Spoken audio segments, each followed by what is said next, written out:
Good morning. Thank you very much for joining us for our quarterly legal and compliance update for letting agents. We had an agenda. It has largely been ripped up in light of the white paper. And so today's webinar is going to be about 75% looking at the key items to have come out of the very recent white paper and associated documents, which were important and seem to have been stored up for quite a long time. It's a smorgasbord of what I'd describe as key fundamental changes to the private rented sector, but also some potentially vote-winning tactics thrown in as well for potentially political measure. How to interact with us today. So we would love your thoughts, comments, insights, questions. Please get in touch with us through the Q&A panel in the Zoom control. And we will have time at the end for questions. Thank you very much for everyone who's already submitted questions. There's been a cluster of them around student rentals in particular. So we're going to dive into that. And thank you very much for submitting those questions because it helps us to understand what really matters to you. And at the end of today's webinar, if you could take 30 seconds just to fill out the feedback form, we put these on for your benefit and we want to add as much value as possible. So we need to know where we're doing things right, where we're doing things wrong, what we should start and stop doing. So please just take 30 seconds at the end. As usual, there is a disclaimer. So today is for general information purposes only, and it shouldn't be taken as or construed as legal advice or official guidance. If you would like specific legal advice on any facts that you are facing, I'm sure that our guest would be delighted to assist via his law firm, JMW, and his details will be circulated to you at the end of today's webinar. And with that, David, thank you very much for joining us again today, and thank you for all the preparation for today's webinar. Would you like to give a brief introduction to the audience before we kick things off? Oh yeah, this bit. I will take this bit. Hi everybody. Yeah, as Raj said, it's a, I don't know, 85% white paper because there was an agenda, but it was less interesting than where we were. I don't know. I'm a lawyer specializing in residential landlord and tenant law, and apparently I know stuff about it, and I've certainly read most of the white paper, almost all of it now, and all the other consultations, which puts me ahead of a lot of people who have skimmed it, but it didn't make my weekend very interesting. Well, actually, I thought it was interesting, but no one else in my family did. Okay, and so just before we jump into the white paper, I'd like to take a 2-minute diversion because there are a couple of really important things that have very recently happened that the audience should be aware of. So the first is the amendments to the smoke and carbon monoxide alarm regulations. Could you possibly just give high level, what does it mean and what should people do? Yeah, so the relevant parliamentary committee signed those off yesterday, so they will be published shortly. From the 1st of October, you will have to have a smoke alarm, as you already do now on each story, but and that's being extended to social landlords. But more importantly, every rental property, including existing tenancies, from the 1st of October must have a carbon monoxide alarm. Beside any any fuel burning appliance, whether it's gas, solid fuel, oil, anything, except for a gas cooker. So in most properties, that will mean one near whatever the boiler happens to be, unless you're basically on all electric heating. This is a material change because historically people were concerned about solid fuel, and there were lots of questions about whether that was the right approach. And so this is a material change that will affect pretty much everybody on today's call. The second is Trecarroll and Roundsfield. So Luton County Court issued a decision. What does it mean and why should people care? Yeah, so it's a county court decision by a circuit judge, so it's not binding, but these things do have a way of getting about, and this one I think will be important. But the summary position is in Trecarroll and Roundsfield, the Court of Appeal said that if you had got a gas safety certificate but had, due to clerical errors, not handed over to your tenant before the start of the tenancy, then that was okay and you could still serve a Section 21 notice. But they didn't deal with the scenario of where you had no gas safety certificate at all. So a circuit judge in Luton has basically said explicitly, if you never ever had a gas safety certificate, it's an irremediable breach, it can't be fixed, and you will not be able to serve a Section 21 notice ever, ever, ever, even if you give them multiple gas safety certificates afterwards. Now, obviously, as we're about to discuss, this is a decision with a limited lifetime, but I have to say not quite as limited as some people might think. And with that segue, shall we go into what, if I can click the right button, be helpful, the white paper special. So there is a huge amount of information, and what we're going to try and do is focus on what matters most. So David, what, Sure. maybe a little bit of background, because this has been brewing and talked about for a very long time, a little bit of background on where the white paper has come from, and then I guess possibly starting with tenancies of indeterminate length. Yeah, I mean, the first thing I really want to make clear is it is a white paper. A white paper is not a bill. It is a long way from being a bill, and it's not there yet. And realistically, we are not looking at anything happening before at best the end of 2023, and probably well into 2024 at least. So a lot of people, I wrote about this in an article quoting the Telegraph today, that people really need to just calm down just a little. I mean, there are critical issues here, but I've already heard people running around saying, oh, I'm going to issue Section 21 notices immediately and evict all my tenants and sell my property tomorrow. That would be an inappropriate response to something that has not actually happened. So just pause for a minute. But the key points, there will be no Section 21s. So there will be no ability for landlords to recover possession except with cause. So basically Section 8 notice with grounds only. There will be no fixed term tenancies. Tenancies will be for indeterminate length. And effectively that means that a tenant can leave at any point once they've moved in, and they will have a longer notice period, which is 2 months rather than a month. But they can leave with 2 months notice at any stage. If the tenant doesn't want to leave, then the landlord will have to stay with that tenant until they have a justification for the tenant to go. So what we're actually doing here to some extent is replicating what Scotland has just done with the private tenancies regime. And that seems to be a pretty common playbook where things are rolled out first in Scotland and then assessed and come to England and Wales. But it was pre-devolution.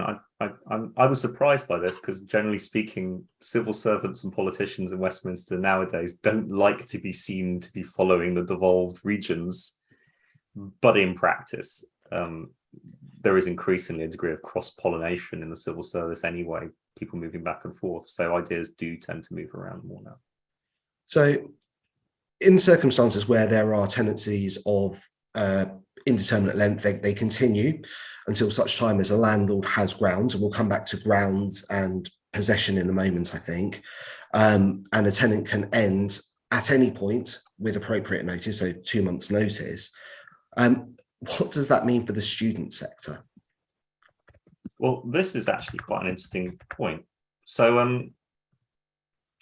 the National Union of Students, the NUS, has always had as an article of faith, and this has always been their position, that students shouldn't get a less good tenancy than everybody else. And that kind of makes sense as a structure at one level. But the problem with that is you're really only talking about a fairly small number of students who want those kind of tenancies. Most students do want fixed term tenancies. Now, the reality is, of course, most students probably will, as they do now, move out. I mean, the reality is very few landlords serve students Section 21 notices. And if the students don't leave, they would still have to go to court and it would take time, but they have a reasonable confidence the student's going to leave at the end of their fixed term.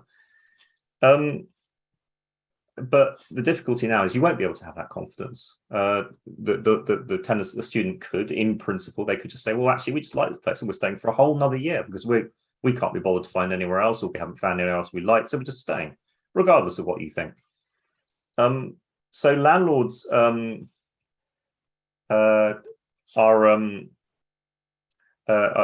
not able to say with confidence, or not able to sign tenancies with confidence with new students coming in. Mm-hmm. And so inevitably what that will mean, of course, is that landlords simply won't sign those contracts. So new students will come to landlords and say, well, I want to rent this property for the next academic year. Then I'll say, well, okay, here's a tenancy agreement. It's subject to contract. You sign it, but I'm not going to sign it. And so what will actually happen then is students with no recourse and with very short notice are potentially going to be told, oh, you thought you were moving in a couple of weeks' time. Sorry, you're not. And of course, you won't be able to find anywhere else because everyone else will have found places and you'll be in trouble. So that's a concern. The second issue, of course, is that students, of course, have never wanted 12-month tenancies. And so it will be a lot easier for students to simply leave and give notice a couple of months with 2 months notice and leave early and not pay over the summer. So I think there's a risk that landlords will face void periods over the summer. Now, in the past, many of them have dealt with this by having the new tenants start at the start of the summer. So that may not be a problem, but it will come up eventually. The third issue, and I think this is an issue across the board, is that landlords are likely to hold people to 2-month notice periods. If you're a landlord and you're stuck with this position, your tenants can only give notice at 2 months notice, then you're very likely to take a fairly robust view on people who give you less than 2 months notice, and are likely to say, well, I want my 2 months notice. And students don't tend to always be all that organized, and they'll be being asked to give 2 months notice at a time when they're actually quite focused on other things like exams. And so I do question how many students are going to find themselves in hot water having not given 2 months notice and thinking they can just move out at the end of the financial year, or the end of the end of the academic year. And their landlords are going, no, you've got to give me 2 months notice, so I'm abstracting it from your deposit. I mean, the side effect, of course, of this is that deposits are still going to be restricted under the Tenant Fees Act. And so if a tenant doesn't give you 2 months notice and walks out the door, as a landlord, you're going to be out of pocket because you're not going to be able to take that money out of their deposit. There won't be enough money in the deposit because it'd be 5 weeks rent, not the 8 to 9 weeks rent you would require. And then you've got this other point that there's an exception in all of this. And if it's a large block run by an organization that's signed up to one of the 2 approved codes, so the Unipol code or the ANUK code, they're exempt from all this and they can still offer fixed term tenancies. Which I think is a bit unfair, actually. I don't really see why those organisations should be entitled to offer fixed-term tenancies if other people can't. And then, of course, that's only an issue in some areas. So if you're in London or something like that, or Portsmouth or one of the big cities as a student, there are these large student blocks. But if you're down the road from me in Guildford at the University of Surrey, the student blocks are not run. There's no third-party organisation student blocks. They're run by the university, and they're only a limited amount of accommodation. And private sector landlords make up a huge percentage of student accommodation areas. So if they're disincentivized to carry on with all of this because they can't be sure that they'll be able to operate an effective business, I don't see that they won't just walk away. And the evidence from Scotland is that landlords have walked away from the student sector and have gone elsewhere where they can. So I think there's a real risk of that. So, and then the final point, sorry, I think you can ask me a question. The final I just want to throw in there is I think landlords are in a particularly dangerous position where students drop out. Because potentially you could rent to a group of students, they could drop out of university, give you notice, and then leave. And the one thing the government has completely failed to think about in this situation is that if you have a group of joint tenants in a fixed term tenancy, one of them can't give notice to end the tenancy for all of them. But if they're in a periodic tenancy, as a matter of common law, one tenant can give notice to end the tenancy for all of them. So what is a landlord going to do when faced with dealing with a group of 4 joint tenant students? And one of them says, well, I've dropped out of university, I'm giving 2 months notice. Is the government going to resolve this in the law and say, actually, you can't do that? They're all going to have to give notice together. So change the common law on this. Or is the landlord going to turn around to all the students and say, you all need to sort off? Or, of course, the landlord's position then will be, he's got a void period. Those students, of course, will have nowhere to live either. So what he's actually going to do is say, well, I'm terminated. The tenancy's been terminated. I'll re-sign with you, but I'm asking for a higher rent. Yes. Okay, I have. There's quite a bit. There's quite a bit hidden in there. a couple of a couple of speculative questions. The first is, do you think this change, particularly for students, is a drive by government towards the purpose-built student accommodation market away from individual sort of investor properties? Is this should we be reading more into it as a desire to reshape student accommodation, or do you think this is a perhaps not fully thought through set of consequences? Well, the government is keen on build to rent, and build to rent student is an easy structure because it provides property investment. But if that's their answer, then that's no answer, because there are parts of it. For example, I mean, I'll keep mentioning University of Guildford and the University of Surrey in Guildford because I happen to live down the road from it, and one of my brothers goes there, so it's quite known to me. Guildford Council is not going to allow you to build a high-rise student block in the middle of Guildford, for heaven's sake.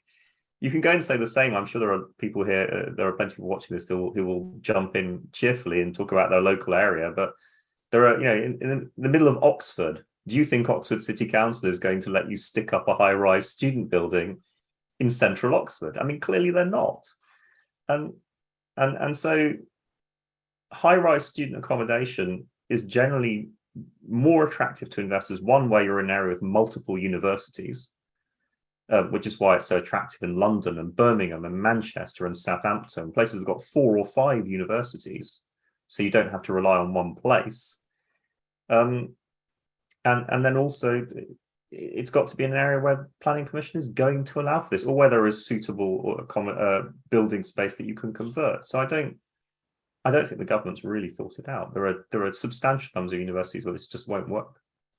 So speculation too is perhaps this will lead to a different form of model for student accommodation in single family housing, or the multi-family single investor, rather than the PBSA model. So whether it is a move to more licenses to occupy, obviously remembering streets in Mountford and it having to actually be a duck rather than anything else.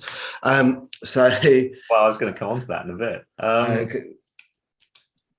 I mean, I was actually asked about this when I was giving an interview for the FT or somebody yesterday, and they said, well, what happens in Europe where indeterminate tenancies are quite common? And I pointed out that actually in Europe, relatively few people travel for university. It's quite a British thing. I mean, obviously, if you've got a place, a top tier university like the Sorbonne in Paris, you travel across France for it. But the vast majority of students in France and Germany go to a local university and live at home. And in fact, that is becoming more common in the UK as well, in certain social demographic groups, because as people, as you try to democratize university access and people are approaching it from different financial positions, more and more of them simply can't afford to be funded by their parents in part to move out and live in a house somewhere else. They are living at home, and I know that people have made that choice because the economics don't work. So it may be that we're going to end up moving to a position where you get where essentially the student let market crashes quite severely because it isn't there. But then you should also bear in mind that, of course, one of the things that universities are really trying to attract is the one group of people who always have to rent, and they're overseas students. And yes, indeed, it is part of the government's policy to attract people from overseas to come to university here. So I don't really understand how that squares up. Or universities could start wrapping the accommodation on a rent-to-rent model with their tuition fees in some kind of convoluted scheme. But I think we're going down a rabbit hole, and we have lots of other very important things for the audience. So I'd like to come back to, tenancies of indeterminate length, no section 21. What is being proposed in respect of the grounds for recovery of properties? So there's going to be a ground. So there's a mixture of new and beefed up grounds possession. So the ground for possession for landlords moving back in is likely to be widened to cover family members and not just the landlords and their immediate spouse. The government's talking about removing the requirement to give notice, so it's going to get rid of the sort of notice in advance stuff is mostly going to drop away. Rent arrears, the existing ground date will remain, but there'll be a new mandatory ground for possession for people who have been in rent arrears more than 3 times in a year. So if you keep dropping into serious rent arrears but crawling back out, and that's a repeated practice, that is a ground for possession. That is directly to address the mischief where somebody can make small top-up payments and therefore, under the current grounds, escape under the Section 8 grounds. I mean, it does create a new problem for the government because it remains the case that housing benefits are paid on a full weekly basis. And in practice, pretty much every tenant on benefits is going to find themselves in arrears at some level several times a year. And what you tend to find with benefits is there's a sort of, because the cycles are discontiguous, housing benefit tenants go from a position of being positive, cycle down into arrears, and then back up into being slightly ahead of their rent as the cycle of 4 weeks and months varies across time. Yeah. So there's that, which I expect the government's not thought about. And then there's also going to be some kind of ground for possession for sale. Now, this is quite an interesting point because what will the evidence be? In Scotland, the evidence, there's no real evidence required. The landlord can say it's on the market for sale, but Generation Rent has already highlighted that about a third of the properties that have purportedly had possession orders made to allow for sale haven't in fact been sold.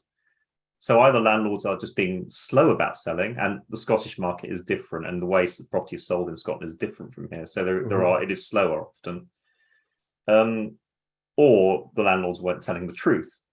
So what is the consequence going to be for a landlord who lies about it? Is there in practice, I mean, it would be unlawful and it would be a contempt of court, but is there really going to be that much enforcement of it in practice?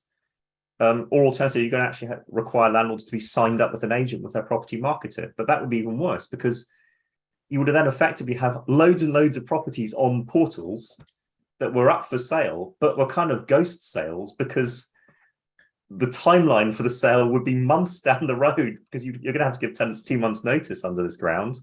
Yeah.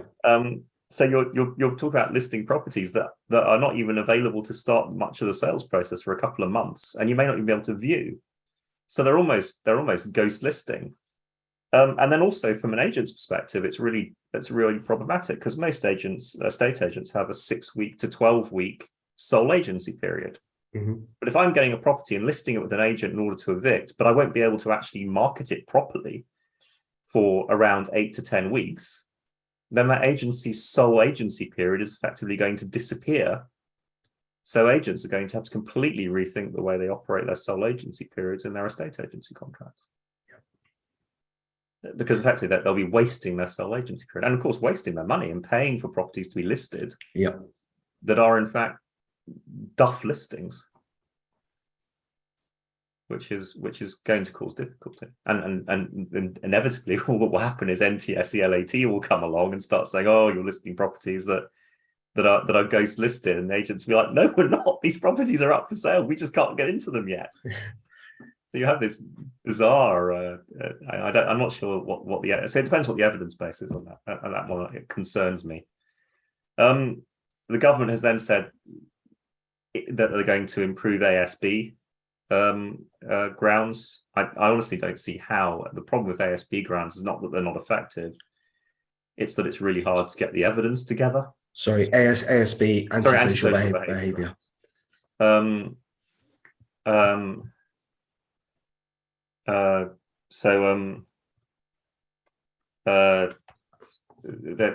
They're quite difficult because the difficulty is hacking the evidence together because people don't want to give evidence. And I don't think the grounds possession are going to alter that problem. So we'll have to see. And then there's a sort of general statement about other possible grounds for possession, but they're not being terribly clear about what those are going to be. And I think that's an area that still remains up for discussion. And are there any learnings, I'm putting you on the spot here, from Scotland's experience? Because it feels like not quite, but not far off a copy paste. So Section 21 was effectively used in a lot of circumstances where there were other grounds that could have been chosen under Section 8, but Section 21 being procedural and I guess less adversarial to prove fault or intent or whatever it was for that particular ground, was chosen. Is there any learnings that you've seen from Scotland in terms of behaviour or even tenancy lengths or anything else? Not that's obvious. I mean, bear in mind, Scotland's got phased introduction, so private tenancies isn't fully enforced yet. So I think we're quite a long way from seeing anything terribly useful, and the evidence base is very small. I mean, generational rents study that I've casually referred to, I'm a bit critical of, because it's like 130. It's based on 130 properties. These are not really, and you've got to bear in mind as well that, you know, people like me casually talk about Scotland at times, but we should bear in mind that Scotland is a tiny rental market and is totally different from England. The Scottish rental market is smaller than the rental market for York and the Humber in terms of English stats. So, and that's hardly the biggest market in the UK. So apologies to people from York who are watching this, but you know, that is a decent market. But if you compare it to London, the southeast, it's microscopic. So talking about Scotland in the context of what will happen in England is not always all that productive. Okay, I'd like to take us on to. I think we should briefly I want to just quickly run through some of the quick court things that are going to flow from this. So there'll be no accelerated possession proceedings, which means, of course, that every case will have to have a hearing, which has got cost implications from landlords' perspectives and time implications and cost implications in the court. Obviously, potentially quite good for lawyers. There was going to be a removal of all the things like, so we talked about Trecarroll, you won't have to show you've got to get, there's going to be no restrictions that there are like Section 21 with gas safety certificates, HMO licenses and all these things. The only one that will remain are you will have to show you've protected the deposit. And that will not necessarily link to every ground for possession. So the government's essentially removing all of that stuff. But then, of course, one of the problems with that is they are a powerful enforcement tool. So a lot of landlords are motivated to get their gas safety certificate sorted and their HMO license sorted because of Section 21 restrictions. They will all go away. Sorry, you get back to some more questions. Why don't you? So I'd just like to take us on to because there is a lot to cover off. So there was a lot of speculation and debate and I guess consternation about the possibility of rent caps of some description being brought in. And it was, I guess, pleasing and interesting to see that the government is not minded to introduce them, nor do they think they would be beneficial to the market. But on the surface and deep in the bowels of the white paper, there is a lot of change around rent. So rent being charged and also rent increases. And I think that would be quite interesting for the audience. So what's the position under the white paper? Again, stressing that it is a white paper, but it seems to be a pretty full white paper. Yeah. So the government is basically saying that it will... It sort of starts out by saying, oh, we're going to stop excessive rent increases. And that looks quite bad as a headline point. But in the white paper, they're very clear that there will not be rent control. What they're effectively looking at doing is shifting everyone onto the Section 13 notice mechanism, doubling the notice period from a month to 2 months. And then the tenants will be able to challenge those increases through the tribunal. Rent review clauses will be banned. And you will not be able to increase the rent more than once a year. Now, I have to say, I'm not convinced this is that big a deal. Most tenants are having their rents increased to a market level. In my experience, there aren't that many cases of mad rent increases. Mm-hmm. But one of the things that I think this will potentially mean is that tenants will see a lot more in-tenancy rent increase. The reality is that rents do tend to hold down a little. And go up in jumps between tenancies. Mm-hmm. They don't tend to go up so strongly inside tenancies. If landlords are dealing with tenancies of indeterminate length and don't know when the tenants are going to leave, it is almost inevitable that they will push for a market rate increase on an annual basis. And the tribunal is going to have to increase to the market rate. So I don't see that in the long term, tenants will pay any less money. I think what will happen is that the increase will be more steady and repetitively annual, but that over the length of time, rents will go up exactly as quickly as they do now. They just won't go up in such aggressive steps.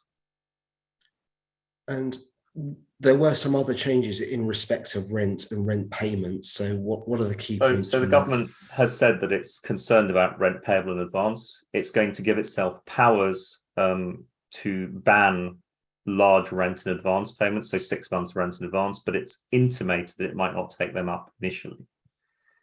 And then also it's going to put in powers that if you take rent in advance and the tenant terminates the tenancy, you cannot do what you can do now, which is keep the rent. You will have to pay it back. I mean, that's always been a bit of a perversity anyway. It's a vagary of the way the law's stuck together. Of course, this does hint at one of the ways around all of this.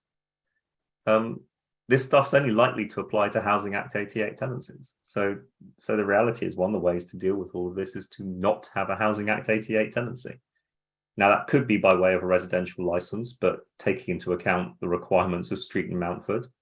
But the other option that used to be very fashionable up until the time Gordon Brown was Chancellor was to have a premium lease, which is where the ground rent was £1 a month, as it is, or a very low level below the Housing Act 88 threshold, as it is for long leases. And the tenant paid a premium, which was strangely equivalent to 6 or 12 months rent. And at the time, there was a tax advantage, and it went away because Gordon Brown took away the tax advantage. But particularly if you were renting to students who commonly pay 6 months rent in advance, the government has banned 6 months rent in advance for ASTs. The obvious solution is to turn around and offer a premium lease with a rent of £1 a month with 6 months premium payable, so premium payable in advance equivalent to the 6 months rent, taking you outside all of this and restoring your fixed term tenancy regime. Now, the government might make that impossible, but we'll have to see. They probably won't. Okay, and thank you to everybody who has been submitting questions. We're going to try and leave. There are so many. There are so many, and we're going to deal with as many as we can.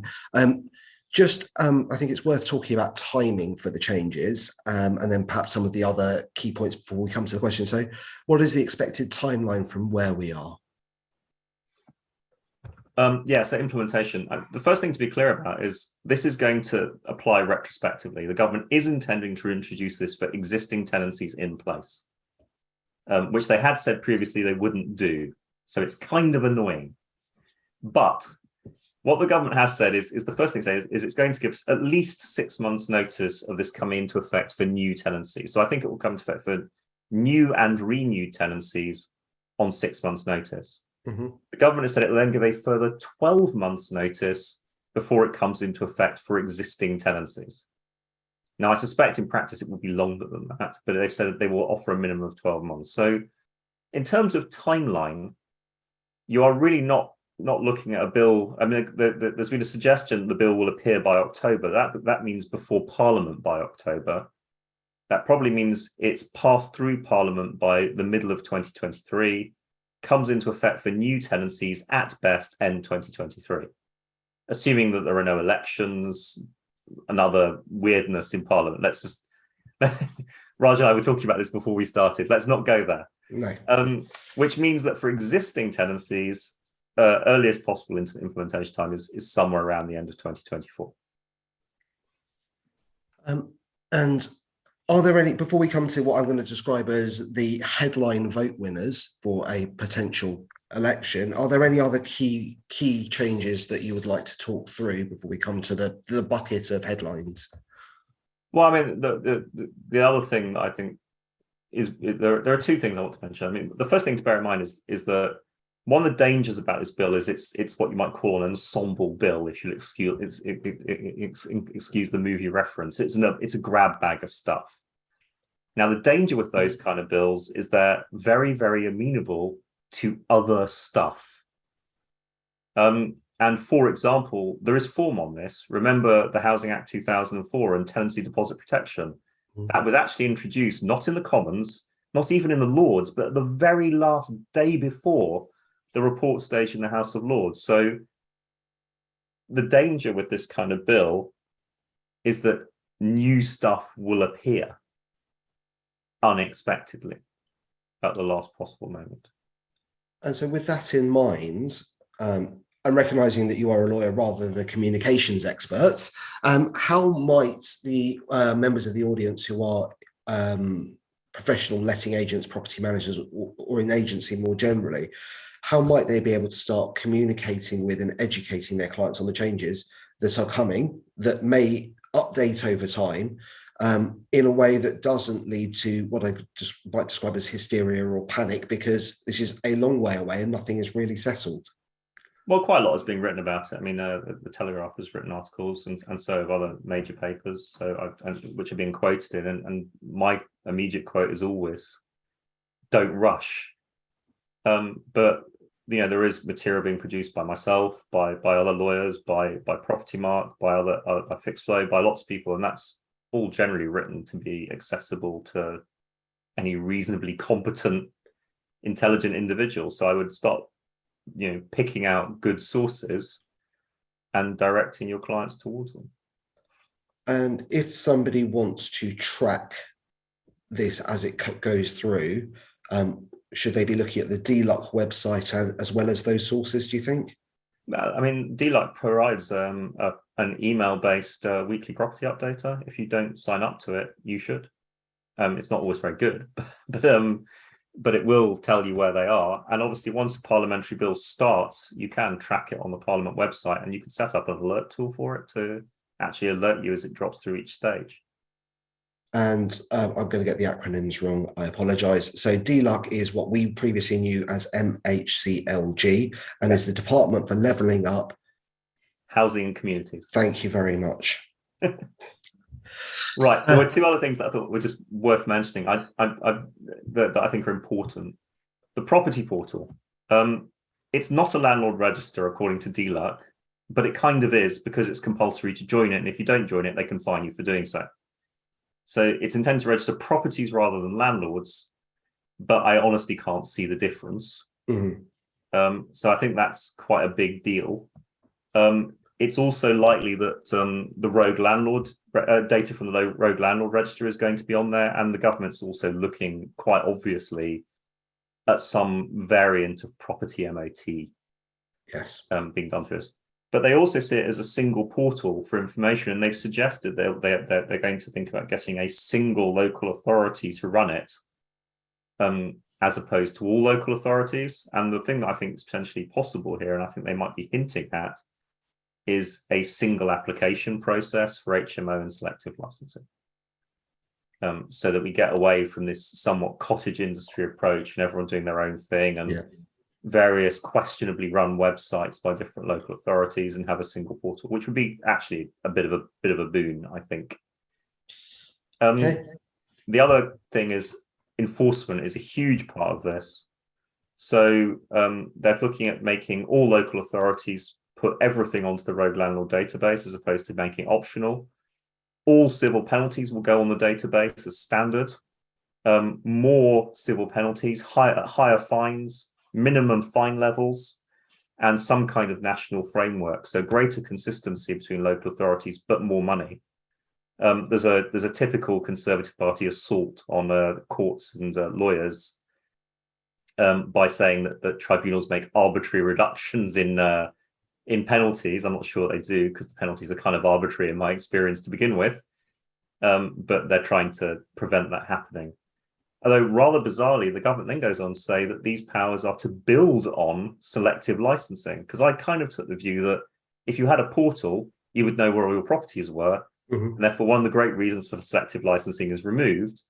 But the government is actually cheerfully saying, oh, selective licensing, these powers build on selective licensing, and appear to almost encourage more selective licensing to go with this. So I'm not sure that they're clear about where they are on selective licensing at the moment. They seem to be in a couple of different places on that. Okay. Shall we move on to few things? I'm calling crowd pleasers. And we've had quite a lot of questions submitted in advance, particularly around pets. But I guess if we take them in turn, ombudsman. Yeah, I mean, an ombudsman is agents will be familiar with it. I don't see how it really helps, to be honest with you. I mean, what is it going to do for tenants that the courts don't do? It doesn't help landlords at all. It's supposed to help with dispute resolution, but it's not. It's dealing with tenants' disputes, not landlords' disputes. It won't reduce landlords going to court for possession, because that will be their only route to resolve problems with their tenants. And the other thing that I think that's problematic is it won't be covered by legal aid funding. So tenants won't get advice for it. I just don't see that it will actually help them very much. And so this is specifically an ombudsman for all private landlords, irrespective of whether they outsource some of their functions, including property management, to a third-party agency. So every landlord will be required to subscribe to the private rented sector ombudsman. I can't remember what the nomenclature is. They'll all be in there. It's a material change. Deposits, it felt like the government threw their hands up and said, we really want the market to tell us what to do. So what's the context around that? Yeah, I mean, that's, currently the government's basically said, we're going to keep an eye on the market, which is basically a throwing up their hands and saying, we've got no good ideas about this. We'll see basically they're kind of, the subtext is, lifetime deposits are quite a good idea. We hope that will solve our problem. Tenant deposit replacement schemes are quite a good idea. We hope that will solve our problem for us. We are committed to continue working with the industry on lifetime deposits, but we've got no idea how to make it work. Okay. Is the kind of odd position. Pets. So there has been a lot written about this, and we've had lots of questions, which we may come back to depending on quite what level of detail we go into now. What are the key changes around pets? Well, in my view, nothing actually, but the government's position is that you won't be able to say no pets, and if people do want pets, you have to try and reasonably say yes, but it's going to have to be quite riven with exceptions. If you're in a flat, if you're renting a flat and the superior lease says no pets, like I don't believe the government's going to force you to change that. So I'm kind of cool on this, and the reality is that I've been malleted on social media for saying this already, so I'm just going to say it again. I just don't think that many tenants want pets. I'm sorry. I agree that the number's gone up, but I don't think that the actual number, as compared to the number of tenants as a whole, is that high. And I'm not sure that it will really alter anything, especially when you've got multiple applicants for most properties, some of whom will have, most of whom won't have pets. So how are you going to show that you chose not to take the pet person? And you would not be able to, so you cannot unreasonably withhold consent to having a pet. Sure. Nor can you require pet insurance of any description. Well, you can. The government's proposing to modify the Tenant Fees Act to allow insistence on pet insurance. Okay. I mean, how that will work and what you will do if the tenant cancels the insurance, I don't know. I mean, the reality is, I expect it will probably be administered by agents anyway, who will sell it. And I expect most landlords will be looking for policies that are fully paid up front. I expect the market will alter a bit, and you'll end up with pet insurance of this type probably reducing in cost quite a bit, and becoming landlord friendly.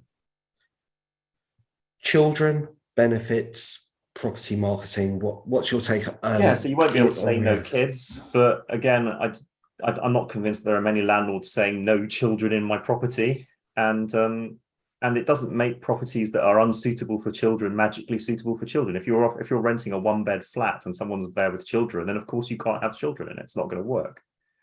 So I'm not convinced it's a major problem. I mean, no benefits has always been wrong. Of course you shouldn't say no benefits.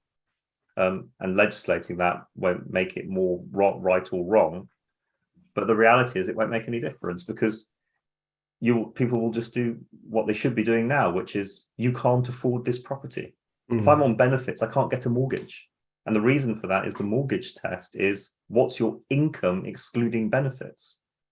If my test for renting properties is, I want to know what your income is, X benefits, you can't afford this, then it doesn't alter anything. It's not me saying no benefits. It's just me simply saying you don't have any money.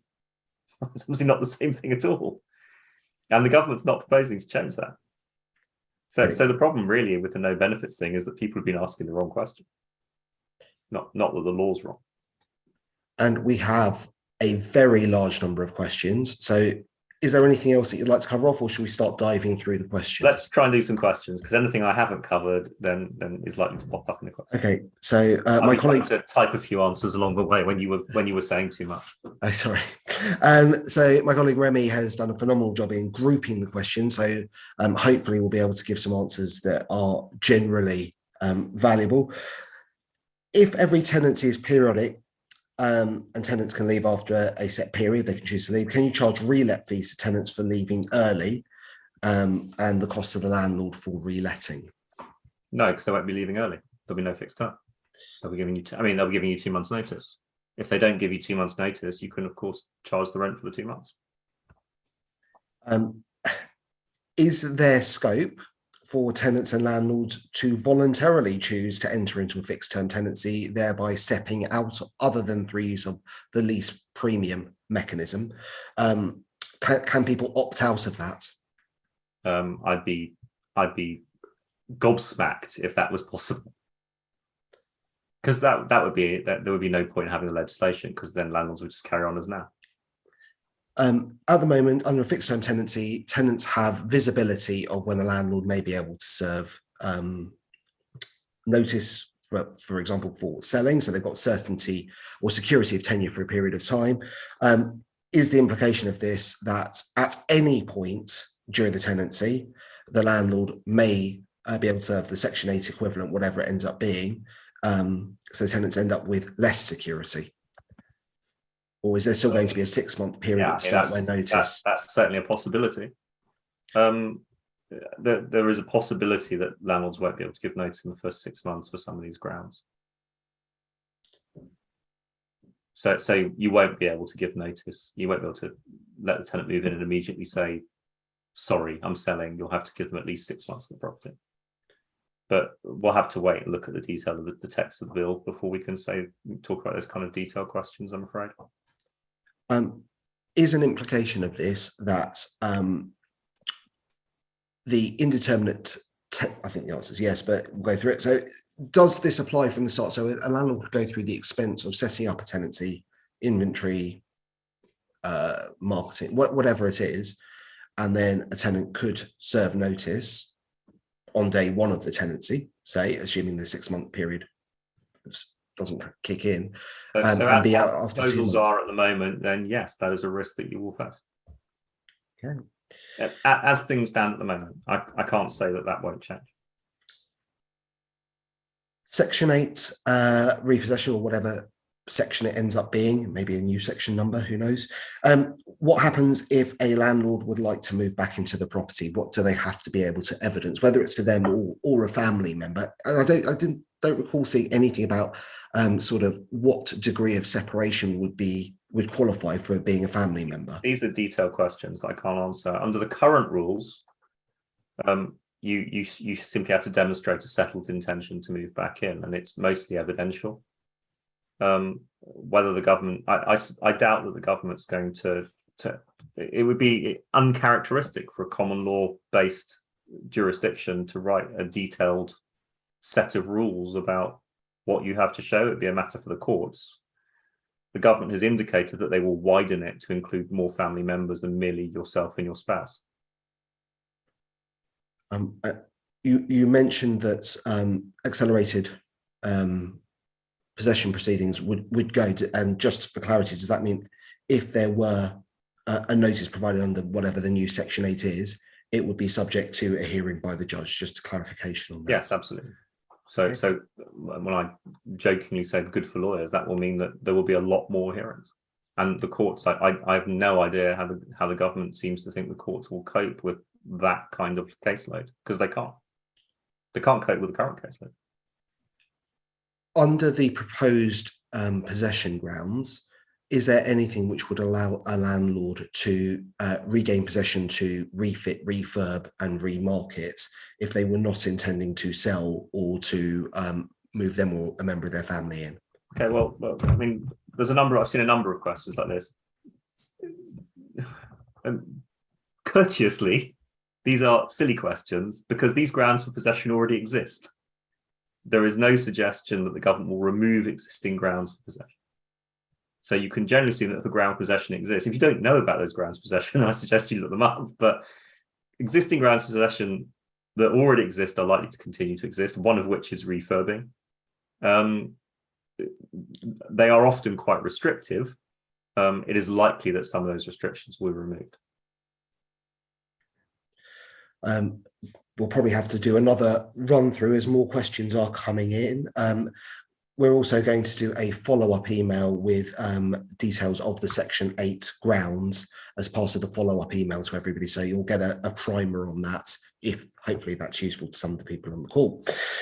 For leasehold properties or HMOs, there are a couple of questions around disabilities, and I think it ties back to pets actually. So are there increased rights for tenants to bring in pets like guide dogs as opposed to other forms of animal? Disability assistance dogs were already fully permitted, and you can't prohibit them anyway. So that's a matter of is a matter of the Equalities Act. I don't think there needs to be any significant change. I mean, in terms of, I presume what you're hinting at is the current drive for tenants saying they need companion dogs and things like that. Those are not disability assistance dogs. Those are dogs that people just feel they need because they do. If you don't have a clear medical statement that you require a dog or have a disability that the dog is assisting you with, then you don't have a particular right to get into a property. If you do, then you already did. I think you covered this off because this is a change to the AST regime, but is there any impact on company lets or non-housing tenancies over the AST threshold?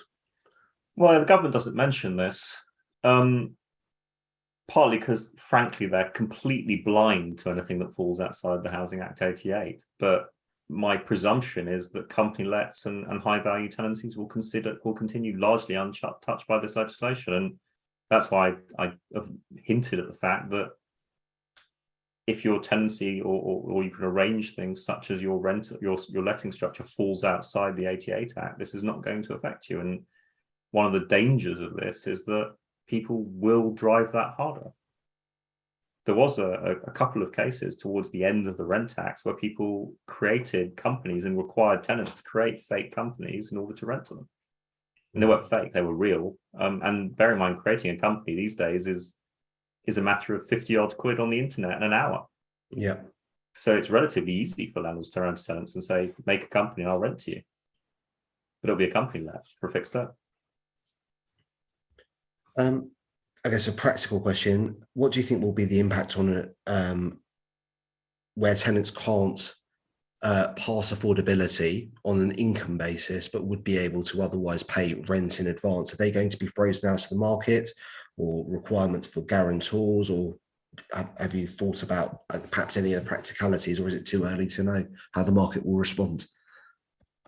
I'm not sure I'm the right person to ask. If people want to, I mean, I should be asking you guys that. How do you think the market will respond? I think the reality is that it's too early to say. I mean, the first thing is that any response that people make now is likely to be wrong. So the thing I would say is the market should take a pause, but I think the longer term effect is likely to be that rents will the rents will continue to rise, and that there is going to be a much more aggressive push towards not renting to people. I mean, referencing is basically going to get much more robust. People are going to be much more aggressive in saying no. And when good tenants are in place, I suspect more effort is going to be made to keep them. Yes. I also think there'll be a greater sort of guarantor as a service offering. So third-party guarantors effectively bundling their covenant strength with that of the tenant for a fee of some description. Yeah, I mean, that could actually end up looking actually like a premium deposit replacement product as well. Yeah.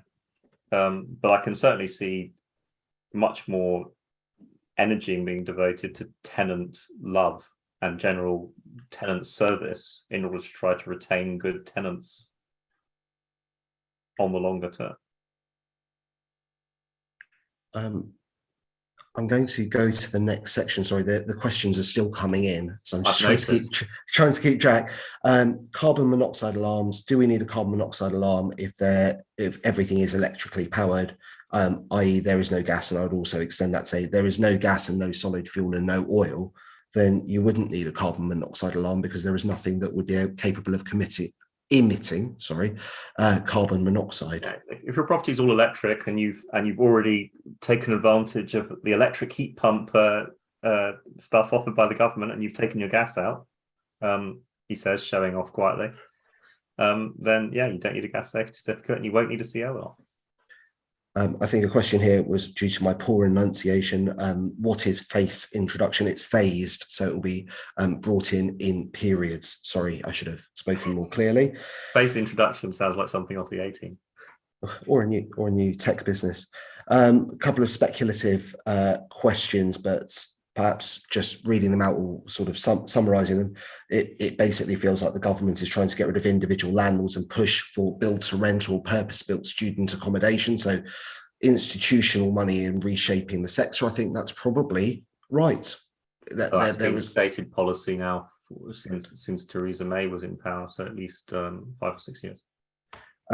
Do you think that there is any particular value in providing thoughts, submissions, anything at this stage, if you believe that this is a negative, or potentially parts of this would be a negative impact on the sector, or has that ship sailed? Is this basically, with the government's majority, likely to go as it is without any further desire for consultation? Because they issued the consultation responses. There have been consultations. I mean, never say never. Housing ministers change more often than I change my underpants. And they're all new and they have different ideas, but the government's been more radical than I would have expected. Very radical for a Conservative government. I don't think that they're going to turn on the detail.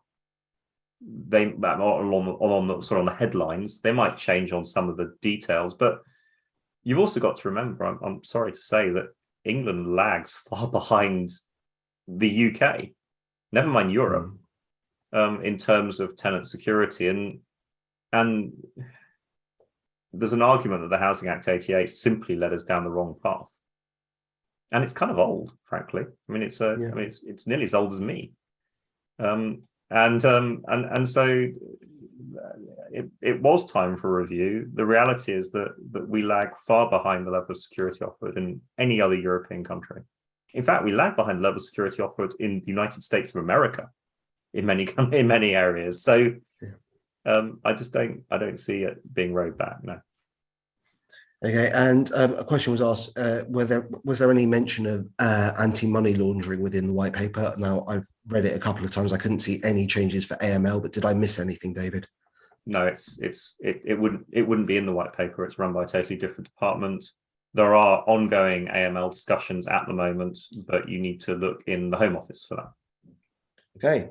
Well, thank you all very, very much for joining us today. And thank you for the questions. We managed to get through, I would say, just over half of them, but hopefully covered a lot of the other ones off as we went. Thank you very much, David, for your time and your preparation. This is a cheeky request that I'm very excited about. If you could please take your phone out and use the QR code and become friends with me or David, but preferably me. Or both Raj and I have a bet on, so clearly you should pick me. And connect with us on LinkedIn. That would make us very happy, and me particularly happy if you were to choose me and not David. But if you can't do that, choose both of us. I'm going to leave that up for another 30 seconds. If you could also take those 30 seconds to provide feedback. So this was we ripped up what we were going to talk about, and there was some really interesting stuff there. Hopefully you thought that was a good decision, and hopefully this has been a good use of your time. But if not, we learn more from people who are not happy with what we do than from people who are happy. So please tell us what you would love for us to cover in the next quarterly updates. I think this story is one that will carry on running, so please keep abreast of what's going on. Follow David's blog, subscribe to the Fixflo updates, and come back to our next quarterly webinar, as well as looking at primary sources. And that's how you can keep in contact. So thank you all very, very much for your time. You're going to get a follow-up guide, and I wish you a wonderful day. And thank you again, David, for your time and insights. No problem. Thank you. All right.